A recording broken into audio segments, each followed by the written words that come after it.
खिलाफ है। माइनॉरिटी में मेरे बारे में पूरा अरवल जिला के लोग जानते हैं कि हम लोग माइनॉरिटी माइंडेड लीडर रहे हैं। चतरा से मैं चुनाव लड़ा लोकसभा में बीजेपी से मैं चतरा चुनाव लड़ा। 90% मुसलमानों ने कमल छाप पर वोट दिया। कुर्था में मेरी पत्नी सुचित्रा सिंह जेडीयू और बीजेपी के सिंबल से चुनाव लड़ी। 100% मुसलमानों ने मेरी पत्नी को सुचित्रा सिंह को वोट देने का काम किया।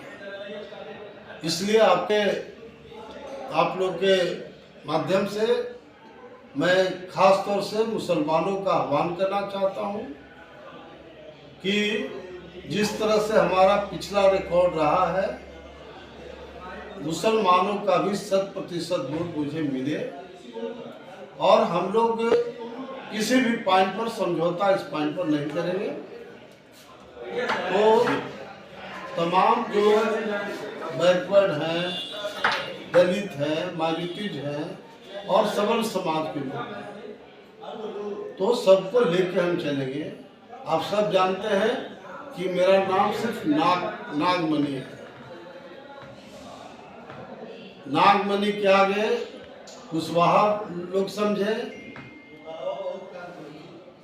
शर्मा समझे, यादव समझे, पासवान समझे, रविदास समझे, गुप्ता समझे, अंसारी समझे, खान समझे और मैं उसी तरह का व्यक्तित्व बनाया हूँ सभी जाति संप्रदाय को लेकर चलने का।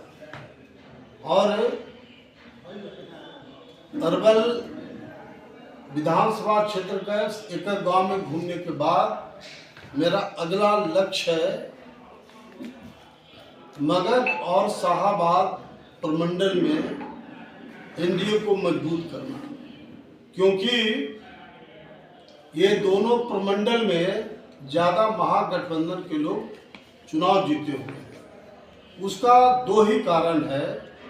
एक तो एलजेपी का उम्मीदवार जेडीयू जहाँ था वहाँ अपना उम्मीदवार दे दिया था, उसके चलते बड़े पैमाने पर वोट उधर बटा। और दूसरा हमारा कुशवाहा वोट भी ये मगध और शाहाबाद के इलाके में वो मैक्सिमम महागठबंधन को गया था।